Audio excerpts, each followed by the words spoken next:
బైబిల్లో మూడవ పుస్తకం లేవియ కాండం గురించి చాలామంది క్రైస్తవులకి అవగాహన ఉండదు.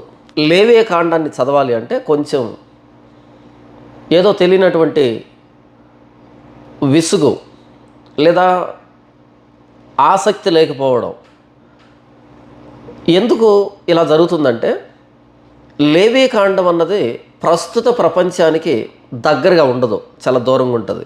లేవియ కాండాన్ని ఎవరైతే సరిగ్గా లోతుగా అర్థం చేసుకుంటారో వాళ్ళకి ప్రభు అయిన యేసుక్రీస్తు వారి ప్రాణత్యాగం అర్థమవుతుంది. ఇంకొకసారి చెబుతున్నాను, లేవియ కాండాన్ని ఎవరైతే స్పష్టంగా అర్థం చేసుకుంటారో, ఎవరికైతే లేవియ కాండం అర్థమవుతుందో వాళ్ళకి మాత్రమే ప్రభు అయిన యేసుక్రీస్తు వారి శిలువ త్యాగం, ఆయన శిలువ మీద శ్రమలు సహించాడు కదా, ప్రాణం పెట్టాడు కదా, ఆ శిలువ త్యాగం లేవియ కాండం అర్థమైన వారికే అర్థమవుతుంది. కొలస్సీ పత్రికలో అపోస్తలుడైన పౌలు అంటాడు, ధర్మశాస్త్రం అన్నది ప్రభువైన యేసుక్రీస్తు వారికి ఛాయ. ఛాయ అంటే నీడ. ప్రభువైన యేసుక్రీస్తు వారిని ముందుగా చూపించినటువంటి ఆయన ఎందుకు శిలువ మీద ప్రాణం పెట్టాలనో, ఆయన శిలువ మీద ప్రాణం పెట్టకపోతే పరిస్థితి ఏంటో మనకు అర్థం కావాలి అంటే లేవియ కాండం స్పష్టంగా అర్థం కావాలి. రకరకాల ఆచారాలు, విధులు, పద్ధతులు, నైవేద్యాలు, హోమాలు, అర్పణలు, ఈ పదాలు కానీ ఈ సంప్రదాయాలు కానీ చాలా పాతవి, పురాతనమైనవి. ఇప్పుడు మనం డెవలప్ అయ్యాం కదా, మోడ్రన్ వరల్డ్లో బ్రతుకుతున్నాం కదా, మనకెందుకు ఇవి అనేటట్టుగా చాలామంది లేవియ కాండాన్ని స్కిప్ చేస్తూ ఉంటారు. లేవియ కాండం అన్నది దేనికి ఎంతకి? లేవియ కాండం మన దగ్గర నుంచి దేన్ని కోరుకుంటూ ఉంది అన్నది మనం చూస్తే లేవియ కాండం 19వ వచనంలో ఈ వచనం అన్నది లేవియ కాండం మొత్తానికి హార్ట్ లాంటిది, గుండె లాంటిది. మీరు పరిశుద్ధులై ఉండవలెను, మీ దేవుడనైన యెహోవానగు నేను పరిశుద్ధుడనై ఉన్నాను. మరొక్కసారి, మీరు పరిశుద్ధులై ఉండవలెను, మీ దేవుడనైన యెహోవానగు నేను పరిశుద్ధుడనై ఉన్నాను. ఈ వచనం అన్నది మొత్తం లేవియ కాండానికి గుండె లాంటిది. లేదా ఈ వచనాన్ని ప్రాక్టికల్గా ఇశ్రాయేలీలకు ఎక్స్ప్లెయిన్ చేయడమే లేవియ కాండం.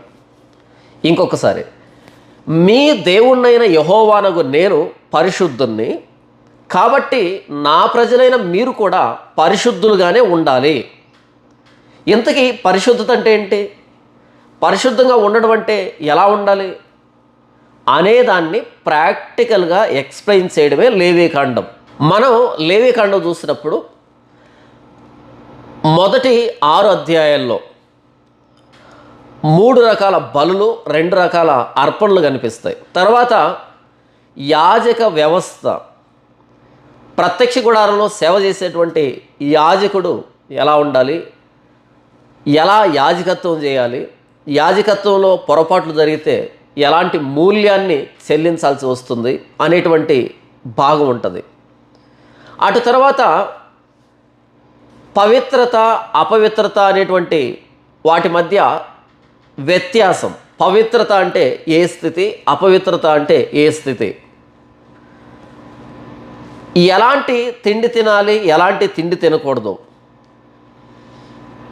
దేవుణ్ణి ఎలా ఆరాధించాలి, దేవుణ్ణి ఎలా ఆరాధించకూడదు, ఇశ్రాయేలీలు చేయవలసినటువంటి పండగలు ఏంటి, ఎందుకు చేయాలి, తర్వాత ఇశ్రాయేలీలకు ఉండవలసినటువంటి నైతిక విలువలు ఏంటి, లైంగిక నీతి ఏంటి, యెహోవా నామాన్ని వ్యర్థంగా ఉచ్చరించకూడదు, యెహోవాని ఎలా గౌరవించాలి, తర్వాత ఇశ్రాయేలీలు యాజకుల పట్ల ఎలా ప్రవర్తించాలి, ఇలాంటి విషయాలు మనకి లేవియ కాండంలో కనిపిస్తాయి కదా.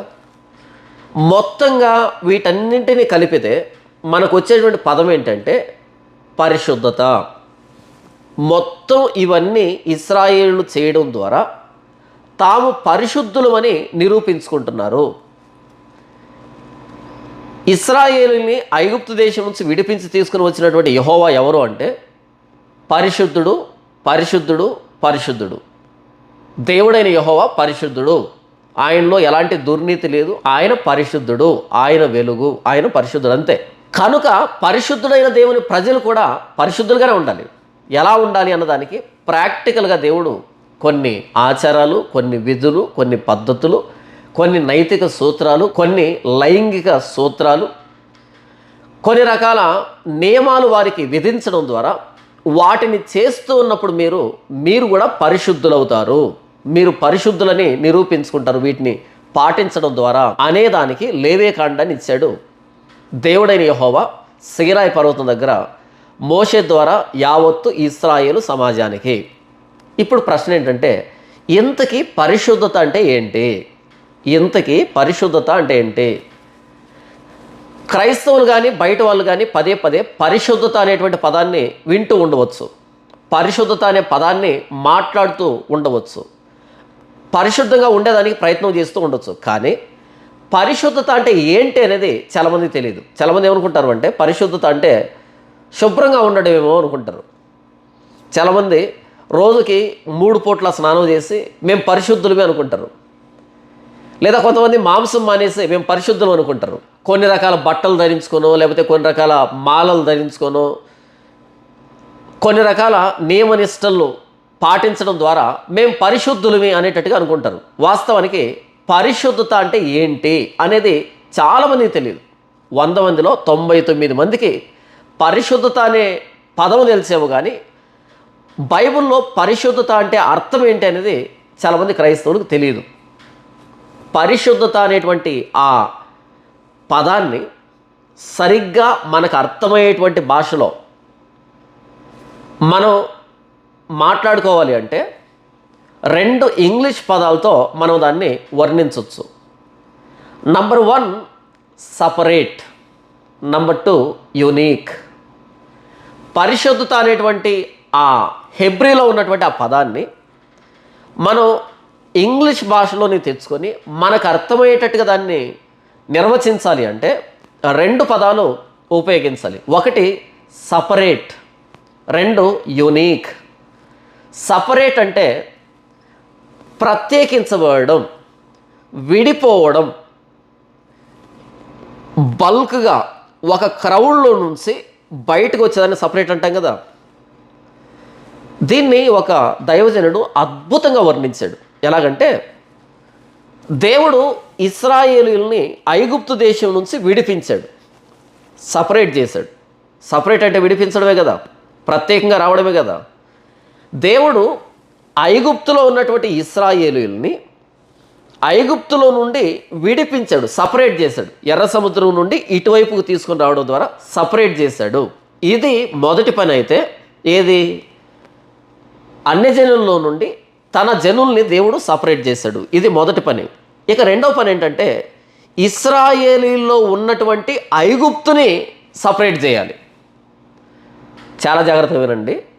ఐగుప్తులో ఉన్నటువంటి ఇశ్రాయేలీని దేవుడు సపరేట్ చేశాడు, నంబర్ 1. నంబర్ 2, ఇశ్రాయేలీల్లో ఉన్నటువంటి గూడు కట్టుకొని పోయినటువంటి ఐగుప్తు దేశాన్ని, ఐగుప్తు దేశ సంప్రదాయాల్ని, ఐగుప్తు ఆచారాల్ని, ఐగుప్తు పాపాల్ని, ఐగుప్తు ఆరాధన విధానాన్ని ఇశ్రాయేలీల్లో నుండి బయటకు తీసేయాలి, సపరేట్ చేయాలి.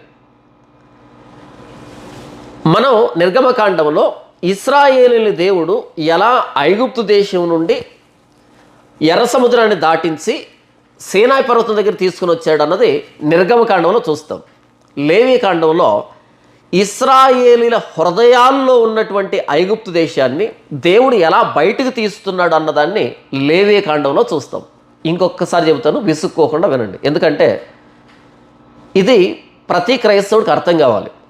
దేవుడు ప్రభువైన యేసుక్రీస్తు వారి ద్వారా మనల్ని ఈ లోకం నుండి వేరు చేశాడు, బాప్తిసం ద్వారా వేరు చేశాడు. ఎలాగైతే ఇశ్రాయేలుని ఐగుప్తు దేశం నుంచి దేవుడు ఎర్ర సముద్రం ద్వారా సీనాయి పర్వతం దగ్గర తీసుకుని వచ్చాడో, అలాగే ఒకప్పుడు నేను లోకంలో ఉన్నాను, ప్రభువైన యేసుక్రీస్తు వారి సువార్త నాకు వినిపించబడడం ద్వారా, బాప్తిసం ద్వారా నన్ను ప్రభువైన యేసుక్రీస్తు వారి దగ్గరికి క్రైస్తవ్యంలోనికి దేవుడు తీసుకుని వచ్చాడు. ఇది మొదటి పని. రెండవ పని ఏంటంటే ఇశ్రాయేలీల హృదయాల్లో నుండి, వారి జీవితాల్లో నుండి, వారి మనసుల్లో నుండి ఐగుప్తు ఆచారాలని, పద్ధతుల్ని, సంప్రదాయాలని, ఐగుప్తు ఆరాధన విధానాలని, ఐగుప్తు పాపపు జీవితాన్ని ఇశ్రాయేలీల్లో నుండి బయటకు తీయడం రెండవ పని. ఈ రెండు జరిగినప్పుడే నిజమైన ఇశ్రాయేలీలుగా, దేవుని బిడ్డలుగా వాళ్ళు మారుతారు. మనం ప్రభువైన యేసుక్రీస్తు వారి దగ్గరకు వచ్చాం లోకాన్ని విడిచిపెట్టి. ఇలా ప్రభువైన యేసుక్రీస్తు వారిలోకి వచ్చినటువంటి మనలో నుండి లోకాన్ని బయటకు తీయడాన్ని, లోకాన్ని బయటకు తీసివేసేదాన్నే క్రైస్తవ జీవితం అని అంటాం. అందుకే వాక్యాన్ని ప్రకటించుకుంటాం ప్రతి ఆదివారం. మనం కూడుకున్న ప్రతిసారి వాక్యాన్ని ఎందుకు మనం బోధించుకుంటాము అంటే, వాక్యాన్ని ధ్యానిస్తాము అంటే, మనం లోకం నుండి విడిపించబడ్డాం నంబర్ 1. నంబర్ 2, మనలో ఉన్నటువంటి లోకాన్ని బయటకు పంపించేదానికే లేఖనాల్ని మనం ధ్యానిస్తాం. ప్రభువైన యేసుక్రీస్తు వారి సిలువని నిదానించి చూడడం ద్వారా మనలో ఉన్నటువంటి లోకం అన్నది బయటకు వెళ్తుంది.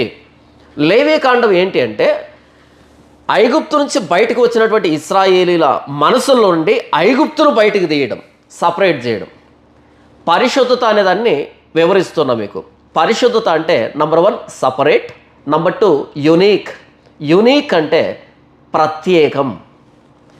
సపరేట్ అనేదానికి అర్థం వేరే, యునీక్ అనేదానికి అర్థం వేరే, కానీ రెండు చూడడానికి ఒకేలాగా అనిపిస్తాయి. యునీక్ అంటే అలాంటిది ఇంకొకటి ఉండకూడదు. యునీక్ అంటే అలాంటిది ఇంకొకటి ఉండకూడదు, అది మాత్రమే, ఇంకొకటి ఉండదు అలాంటిది.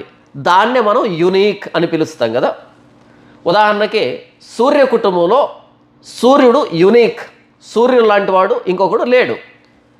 లేదా సూర్య కుటుంబంలో భూమి యునీక్, భూమి లాంటి గ్రహం ఇంకొకటి లేదు. ప్రభువైన యేసుక్రీస్తు వారు యునీక్.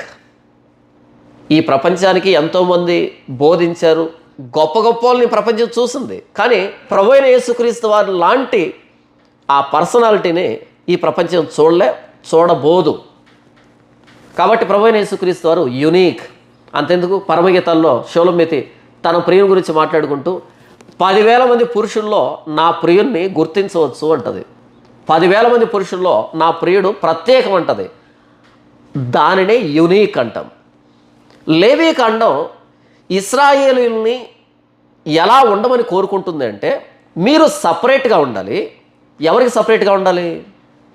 మీ చుట్టుపక్కల ఉన్నటువంటి దేశాలు, అది అమ్మోను దేశం కానీ, మోయాబు దేశం కానీ, సిరియా దేశం కానీ, ఫిలిస్తీ దేశం కానీ, ఐగుప్తు దేశం కానీ, చుట్టుపక్కల ఉన్నటువంటి ఈ దేశాల ఆచారాలు, సంప్రదాయాలు, పద్ధతులు, అలవాట్లు, నైతిక విలువలు, లైంగిక విలువలు, వీటన్నింటికంటే సపరేట్గా ఉండాలి. మీరు వాళ్ళతో మీరు ఎప్పటికీ కలవకూడదు, సపరేట్గా ఉండాలి. మీరు సపరేట్ అంతే.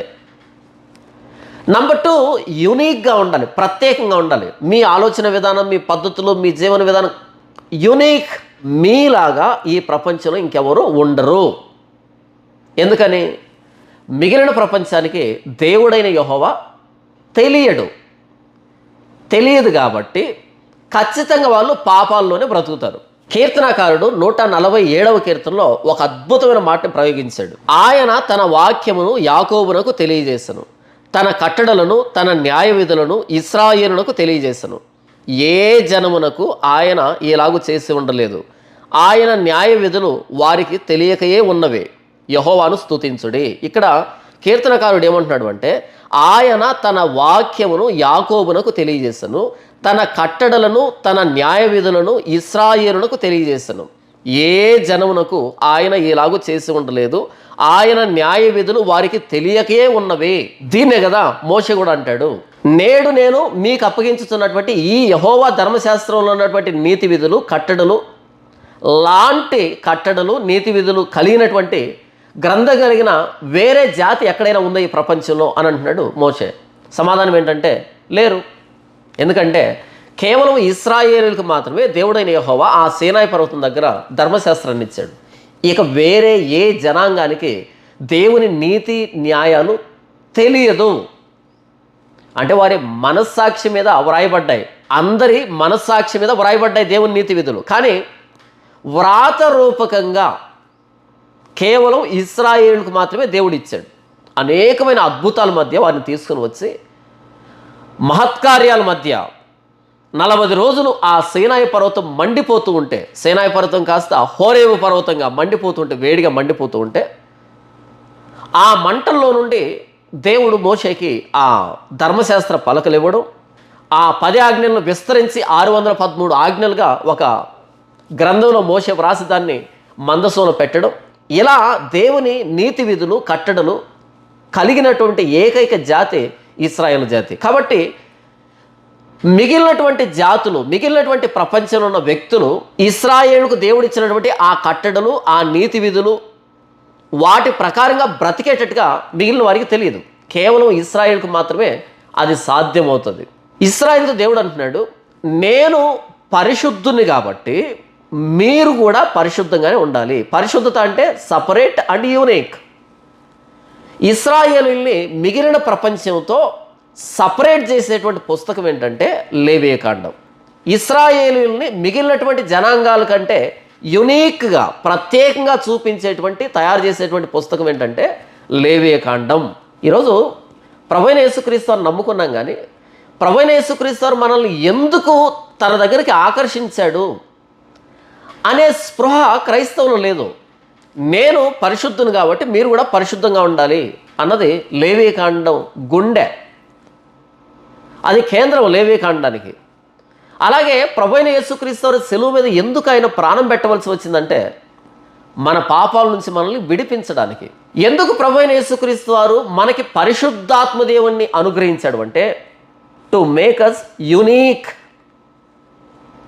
మనల్ని ప్రత్యేకంగా చేయడానికి. లేవికాండంలో చెప్పబడినటువంటి ఆ బలులు కానీ, ఆచారాలు కానీ, విధులు కానీ, ఆ సంప్రదాయాలు కానీ, ఆ పద్ధతులు కానీ, ఆ నైతిక విలువలు కానీ, దేవుడు చెప్పినటువంటి మాటల్ని, లేవికాండాన్ని మనం తూచా తప్పకుండా పాటిస్తే, మనం అంటే ఇప్పుడు కాదు, ఇశ్రాయేలీలు తూచా తప్పకుండా పాటించడం ద్వారా, అంటే ప్రభువైన యేసుక్రీస్తు వారు రాకముందు, ప్రభువైన యేసుక్రీస్తు వారు వచ్చేంత వరకు లేవికాండం ఇశ్రాయేలీలు పరిశుద్ధంగా ఉంచింది కొన్ని రకాల పద్ధతుల ద్వారా.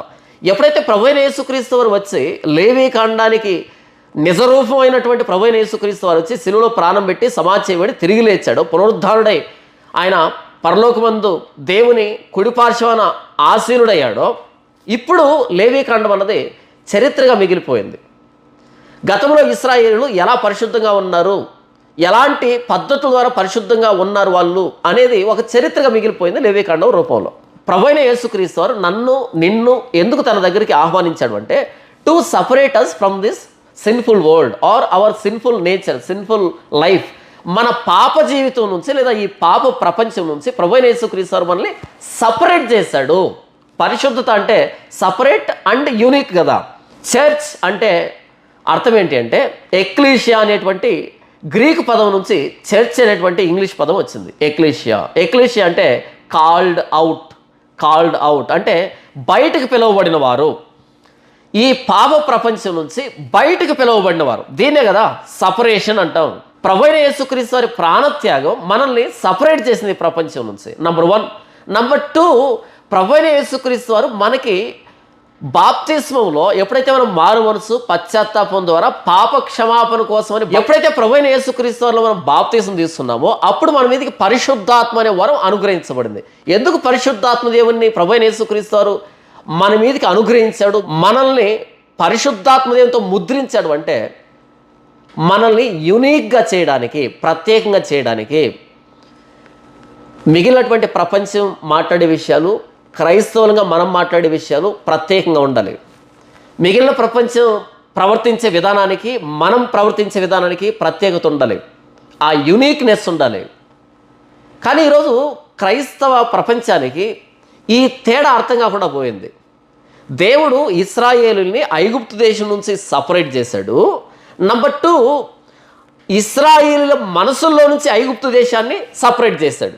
ఈ రెండు జరగాలి సపరేషన్లో. పరిశుద్ధాత్మ దేవుణ్ణి నా మీదకి అనుగ్రహించడం ద్వారా నేను యునీక్గా తయారవుతాను. నా నైతిక విలువలు ప్రత్యేకంగా ఉంటాయి, నా ఆలోచనలు ప్రత్యేకంగా ఉంటాయి, నా ప్రవర్తన ప్రత్యేకంగా ఉంటుంది, నా జీవితం, నా గమ్యం, నా ప్రతిదీ కూడా ప్రత్యేకంగా యునీక్గా ఉండాలి. ఇది ప్రభువైన యేసుక్రీస్తు వారి శిలువ మన దగ్గర నుంచి కోరుకుంటూ ఉన్నది. లేవియకాండం ఏంటి అంటే యాజకుల పుస్తకం అని అంటారు దీన్ని. లేవియకాండాన్ని యాజకుల పుస్తకం అంటారు. యాజకులు అంటే దేవుడికి మానవులకి మధ్యవర్తిత్వం చేసేటువంటి వ్యక్తులు, దేవుని చేత ఏర్పాటు చేయబడి దేవునికి మానవులకు మధ్యవర్తిత్వం చేసేటువంటి వ్యక్తులు. ఆ లేవీయుల హ్యాండ్ బుక్ ఇది, మాన్యువల్. అంటే ఇశ్రాయేలు జాతిని ఎలా మిగిలినటువంటి ప్రపంచంతో సపరేట్గా ఉంచుతూ ఎలా యునీక్గా ఉంచాలి అనే దానికి లేవీయులకు ఇవ్వబడినటువంటి ఇన్స్ట్రక్షన్స్, హ్యాండ్ బుక్కే లేవియకాండం. నిర్గమకాండం అయిపోయేటప్పటికి, చివరికి వచ్చేటప్పటికి నిర్గమకాండం ఎలా ముగిసింది అంటే, నిర్గమకాండం 35వ అధ్యాయం మొదలుకొని 40వ అధ్యాయం వరకు ప్రత్యక్ష గుడారం, దాని ఏర్పాటు, దాని సెట్టింగ్ అంతా అయిపోయింది. ప్రత్యక్ష గుడారానికి సంబంధించి అంతా అయిపోయింది కదా. నిర్గమకాండం చివరిలో ఎలా ముగిసింది అంటే, ప్రత్యక్ష గుడారం నిర్మించారు. ఎలా ముగిసింది నిర్గమకాండం అంటే, అప్పుడు మేఘము ప్రత్యక్ష గుడారమును కమ్మగా యెహోవా తేజస్సు మందిరమును నింపెను. ఆ మేఘము మందిరం మీద నిలుచుట చేత మందిరము యెహోవా తేజస్సుతో నిండెను కనుక మోషే ప్రత్యక్ష గుడారములోనికి వెళ్ళలేకుండెను. మీకు అర్థం కాలేదేమో, వివరిస్తాను. నిర్గమకాండం చివరికి వచ్చేటప్పటికి ప్రత్యక్ష గుడారాన్ని నిర్మించేశారు. మోషేకి దేవుడు చెప్పాడు కదా, ప్రత్యక్ష గుడారం ఎలా ఉండాలి, దాన్ని ఎలా నిర్మించాలి, మొత్తం దాని రంగులతో సహా చెప్పాడు. దాని రంగులు కొలతలతో సహా చెప్పాడు కదా మోషేకి. అలా మోషే కానీ అహరోను కానీ వీళ్ళందరూ కలిసి ప్రత్యక్ష గుడారాన్ని నిర్మించేశారు. అయితే ఎప్పుడైతే ప్రత్యక్ష గుడారం సంపూర్తి అయిపోయిందో, యెహోవా తేజస్సు ఆ ప్రత్యక్ష గుడారంలో నిండేటప్పటికీ మోషేనే ప్రత్యక్ష గుడారంలోనికి వెళ్ళలేకపోయాడు. ఏ మోషే అయితే కొండ మీద తనకు దర్శనం చూపించబడితే ఆ దర్శనం ప్రకారంగా, చూపించబడిన దాని ప్రకారంగా ప్రత్యక్ష గుడారాన్ని నిర్మించాడో, ఏ మోషే అయితే ప్రత్యక్ష గుడారాన్ని నిర్మించాడో, ఏ మోషే ద్వారానైతే దేవుడు ప్రత్యక్ష గుడారాన్ని నిర్మించాడో, ఆ మోషేనే ప్రత్యక్ష గుడారంలోనికి వెళ్ళలేకపోయాడు. ఎందుకు వెళ్ళలేకపోయాడు? ఆ ప్రత్యక్ష గుడారం మీదకి దేవుని మహిమ వచ్చింది. దేవుని మహిమ ఆ ప్రత్యక్ష గుడారాన్ని నింపింది కాబట్టి ఆ తేజస్సులోనికి మోషేనే వెళ్ళలేకపోయాడు. మరి దేవునితో ముఖాముఖిగా మాట్లాడేటువంటి అనుభవం కలిగినటువంటి, ప్రారంభం నుంచి దేవుడు మోషేతో మాట్లాడతాడు కదా, అహరోనుతో కూడా నేరుగా మాట్లాడు. డైరెక్ట్గా మోషేతో మాట్లాడి మోషే అహరోనుతో చెప్పాలి కదా. మరి అలాంటి మోషేనే ప్రత్యక్ష గుడారంలోనికి వెళ్ళడం సాధ్యం కాకపోతే ఇక అహరోను వెళ్ళగలరా? లేకపోతే అహరోను కుమారులు వెళ్ళగలరా? లేకపోతే మిగిలిన ఇశ్రాయేలీలు వెళ్ళగలరా? ప్రత్యక్ష గుడారాన్ని నిర్మించినటువంటి మోషేనే, దేవునితో ముఖాముఖిగా మాట్లాడే అనుభవం కలిగినటువంటి మోషేనే ప్రత్యక్ష గుడారంలోనికి వెళ్ళలేకపోతే, దేవుని సన్నిధిని భరించలేకపోతే, ఆ తేజస్సును తట్టుకోలేకపోతే మరి అహరోను వెళ్ళగలడా? అహరోను కుమారులు వెళ్ళగలరా? లేకపోతే ఇశ్రాయేలు వెళ్ళగలరా? ఎవరికి సాధ్యం? ఎందుకు వెళ్ళలేకపోయాడు అంటే, దేవుడైన యెహోవా పరిశుద్ధుడు. పరిశుద్ధుడైన దేవుని దగ్గరికి పాపి అయిన మానవుడు వెళ్ళలేడు, సమీపించలేడు. మరొకసారి, పరిశుద్ధుడైన దేవుని సన్నిధానంలోనికి పాపి అయిన మానవుడు వెళ్ళలేడు, ప్రవేశించలేడు. ఒకవేళ మొండిగా వెళ్తే ఏం జరుగుతుంది? అంతే, ప్రాణాలు గాలిలో కలిసిపోతాయి. దేవుడు ఎంత ప్రేమమయుడో, ఎంత ప్రేమ స్వరూపో అంతే పరిశుద్ధుడాయన. చాలామంది దేవుణ్ణి కొంచెం కొంచెంగా అర్థం చేస్తుంటారు. కొంతమందికి ఆయన ప్రేమమయుడు అని అర్థమవుతుంది, కొంతమందికి ఆయన పరిశుద్ధుడు అని అర్థమవుతుంది, కొంతమందికి ఆయన న్యాయవంతుడు అనేది అర్థమవుతుంది. కలపాలి, మొత్తం అంతా కలపాలి. దేవుడు ప్రేమమయుడు, ఆయన పరిశుద్ధుడు, ఆయన న్యాయవంతుడు. ఆయన పరిశుద్ధుడు కాబట్టి అపరిశుద్ధతని సహించడు. ఆయన ప్రేమమయుడు కాబట్టి ఆయన ప్రేమకి వ్యతిరేకంగా ప్రవర్తిస్తే ఒప్పుకోడు. ఆయన న్యాయవంతుడు కాబట్టి అన్యాయాన్ని సహించడు. దేవుడు పరిశుద్ధుడు కాబట్టి మోషే అలాగే వెళ్తే చనిపోతాడు. మోషే వెళ్ళలేకపోయాడు. మీకు అర్థమయ్యే భాషలో చెప్తానండి. ఓ పెద్ద భోగి మంట ఉంది, పెద్ద భోగి మంట, పెద్ద మంట. ఆ మంటలోనికి ఇలానే వెళ్ళగలమా మనం? అలాగే పరిశుద్ధుడైన దేవుని సన్నిధిలోనికి పాపులైన మానవులు వెళ్ళలేరు. ఇది నిర్గమకాండం ముగింపు. ప్రత్యక్ష గుడారాన్ని నిర్మించారు. ప్రత్యక్ష గుడారం నిర్మాణం పూర్తయిన వెంటనే దేవుని సన్నిధి, దేవుని తేజస్తో ఆ మందిరం నిండింది. కాబట్టి మోషేనే వెళ్ళలేకపోయాడు. మరి ఎలా? నిర్గమకాండం మనం చూస్తే దేవుడు మోషేతో అంటాడు, మోషే నా ప్రత్యక్ష గుడారాన్ని నిర్మించు. ఎందుకు ప్రభువా అంటే, నేను ఇశ్రాయేలీల మధ్యలో నివసించాలనుకుంటున్నాను. నా సన్నిధి ఇశ్రాయేలీల మధ్యలో నివసించాలనుకుంటున్నాను. కాబట్టి నాకు ప్రత్యక్ష గుడారం కావాలి. ఏదైనా తట్లో ప్రతి చల్లపోటున దేవుడు ఆదాము హవ్వలతో మాట్లాడేవాడు కదా.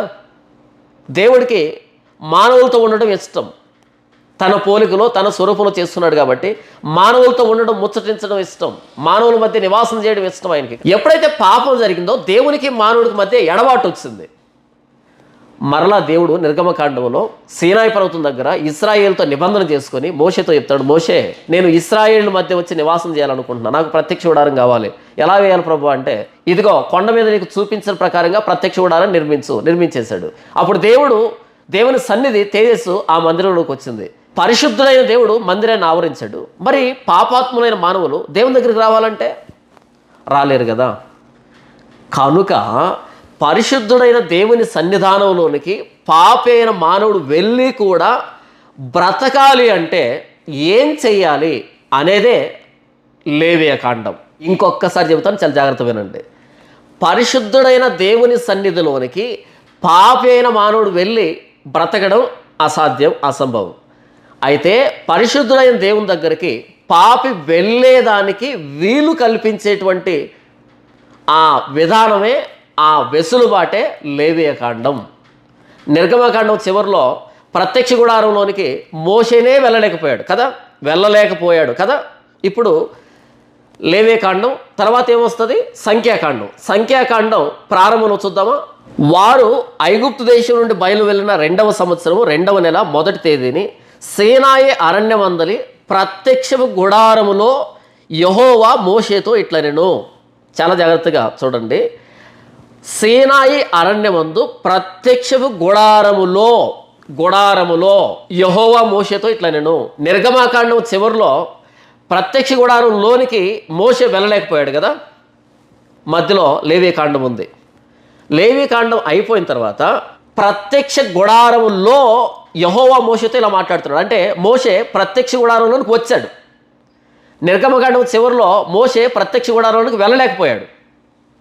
సంఖ్యాకాండం మొదటి వచనంలో మోషే ప్రత్యక్ష గుడారంలో యెహోవాతో మాట్లాడుతున్నాడు. అంటే ప్రత్యక్ష గుడారంలోనికి వెళ్ళగలిగాడు. ఎలా వెళ్ళగలిగాడు సాధ్యమైంది అంటే నిర్గమకాండానికి సంఖ్యాకాండానికి మధ్యలో ఉన్నటువంటి లేవియ కాండం ఆ పని చేసి పెట్టింది. ఒక పాపైన మానవుడు పరిశుద్ధుడైన దేవుని సన్నిధానంలోనికి వెళ్ళగలిగేటువంటి వెసులుబాటుని లేవియ కాండం కల్పించింది. దేవుడే ఒక మార్గాన్ని నిర్మించాడు. మీరు ఈ మార్గంలో నా దగ్గరికి రావాలి, అప్పుడు నేను మిమ్మల్ని శిక్షించను, మీ పాపాలను క్షమిస్తాను అని. దీన్నే అపోస్తలుడైన పౌలు దేవుడు ఒక్కడే, దేవునికి మానవునికి మధ్యవర్తియు ఒక్కడే, ఆయనే ప్రభువైన యేసుక్రీస్తు అని చెప్తాడు. దేవుడు ఒక్కడే, దేవునికి మానవులకి మధ్యవర్తి ఒక్కడే, ఆయన ప్రభువైన యేసుక్రీస్తు వారు. దేవుని దగ్గరికి వెళ్ళాలి అంటే ఆ దారి ప్రభువైన యేసుక్రీస్తు వారు. ముందు చెప్పాను కదా నేను, లేవియ కాండం అన్నది యాజకుల హ్యాండ్బుక్కే, ఆ ఇన్స్ట్రక్షన్సే లేవియ కాండం అని చెప్పాను కదా. ఈ మానవాళికి దేవునికి మధ్యవర్తి ప్రభువైన యేసుక్రీస్తు వారు. అంటే ప్రధాన యాజకుడితో ప్రభువైన యేసుక్రీస్తు వారిని అపోస్తలుడైన పౌలు పోలుస్తున్నాడు. అంటే యేసు ప్రభు ఎన్నో పనులు చేశాడు కదా, అలా ప్రధాన యాజకుడుగా యేసు ప్రభును పోలుస్తున్నాడు అపోస్తలుడైన పౌలు. అంటే లేవియ కాండ ఉద్దేశం ప్రభువైన యేసుక్రీస్తు వారిలో నెరవేరింది. ఇంకోసారి, లేవియ కాండం ఏదైతే సాధించలేకపోయిందో అది ప్రభువైన యేసుక్రీస్తు వారిలో నెరవేరింది. లేవియ కాండాన్ని దేవుడు ఇచ్చాడు. మొదటి రోజే అహరోను పెద్ద కుమారుడు, రెండో కుమారుడు చనిపోయారు ప్రత్యక్ష గుడారంలో అన్యాజ్ఞని తీసుకొని వచ్చి. అంటే ఆ పరిశుద్ధుడైన దేవుని సన్నిధిలోనికి అందరూ వెళ్ళలేకపోయారు, అందరూ తప్పించుకోలేకపోయారు, చాలామంది ప్రాణాలు విడిచిపెట్టారు. అంటే ఆ లేవియ కాండాన్ని సరిగ్గా అర్థం చేసుకోలేకపోయారు. దేవుని పరిశుద్ధతని, మానవుని పాపపు స్థితిని అర్థం చేసుకోలేక చాలామంది ప్రాణాలు కోల్పోయారు. అయితే ప్రభువైన యేసుక్రీస్తు వారిలో అది నెరవేరింది. లేవియ కాండం ఎలాంటి పరిశుద్ధత అయితే కోరుకుందో ఇశ్రాయేలు జనాంగం నుండి, దేవుని ప్రజల నుండి, ఆ పరిశుద్ధత అంతా ప్రభువైన యేసుక్రీస్తు వారిలో శరీరంగా నెరవేరింది. ప్రభువైన యేసుక్రీస్తు వారు ఆనాటి సమాజం మధ్య నిలవబడి, నాలో పాపం ఉన్నదని మీలో ఎవడైనా స్థాపించగలడా అని ప్రశ్నించాడు, సవాల్ చేశాడు ఆయన. నాలో పాపం ఉన్నదని మీలో ఎవడైనా స్థాపించగలడా అని అన్నాడు. దీన్నే కదా లేవియ కాండం చెప్తూ ఉన్నది. నేను పరిశుద్ధునై ఉన్నాను కాబట్టి మీరు కూడా పరిశుద్ధులుగా ఉండాలి. ఆ పరిశుద్ధతని, అంటే ఆ సపరేషన్ని, ఆ యూనిక్నెస్ని కోరుకుంటుంది లేవియ కాండం. ప్రభువైన యేసుక్రీస్తు వారు పాపులలో చేరక ప్రత్యేకంగా ఉన్నవాడు ప్రభువైన యేసుక్రీస్తు వారు పాపంలో చేరక ప్రత్యేకంగా ఉన్నవాడు. ఆయన ఎలాంటి పాపం కార్యం చేయలేదు. పాపపు సమాజంలో తిరిగినా సరే పాపాన్ని అంటించుకోలే. ఆయన సపరేట్గా ఉన్నాడు. పాపులలో చేరక ప్రత్యేకంగా అంటే యేసు ప్రభు సపరేషన్. ప్రభువైన యేసుక్రీస్తు వారి యూనిక్ నేచర్. మీరు ధర్మశాస్త్రంలో వ్యభిచారం చేయవద్దని విన్నారు కదా. నేను మీతో చెప్పేది ఏంటంటే, ఒక స్త్రీని మోహపు చూపుతో చూసు ప్రతివాడు అప్పుడే తన హృదయం వందు ఆమెతో వ్యభిచారం చేసిన వాడుగును. ఎంత యూనిక్నెస్ కదా, ఎంత ప్రత్యేకం కదా.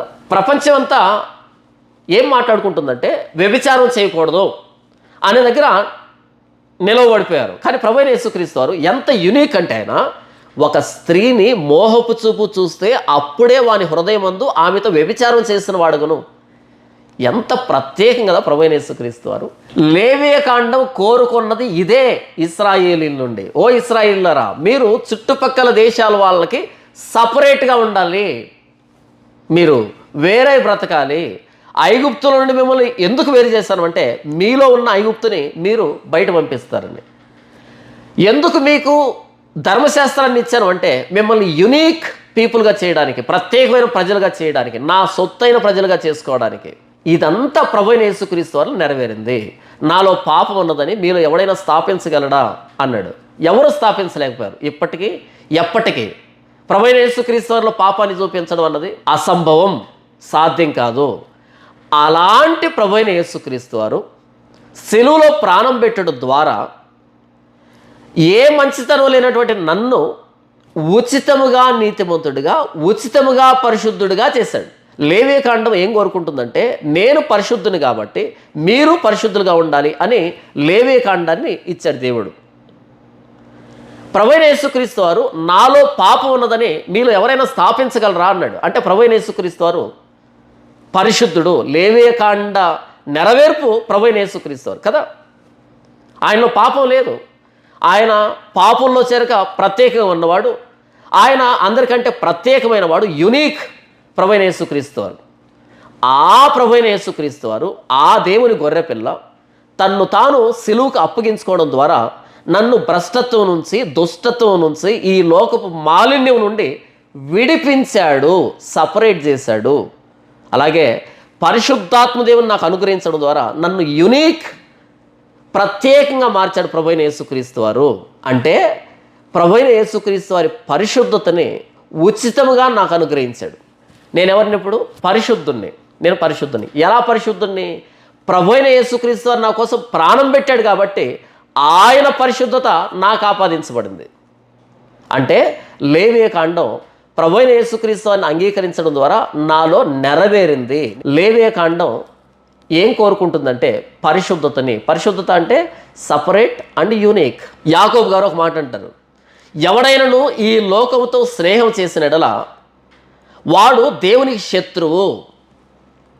ఎవడైనా ఈ లోకంతో స్నేహం చేస్తే వాడు దేవునికి శత్రువు, వాడు వ్యభిచారి. వ్యభిచారిణులారా, ఈ లోక స్నేహము దేవునితో వైరమని మీరు ఎరుగరా అని అంటాడు. వ్యభిచారిణులారా, ఈ లోక స్నేహము దేవునితో వైరమని మీరు ఎరుగరా అని యాకోబు అంటాడు కదా. ఐగుప్తు నుంచి దేవుడు సపరేట్ చేసింది.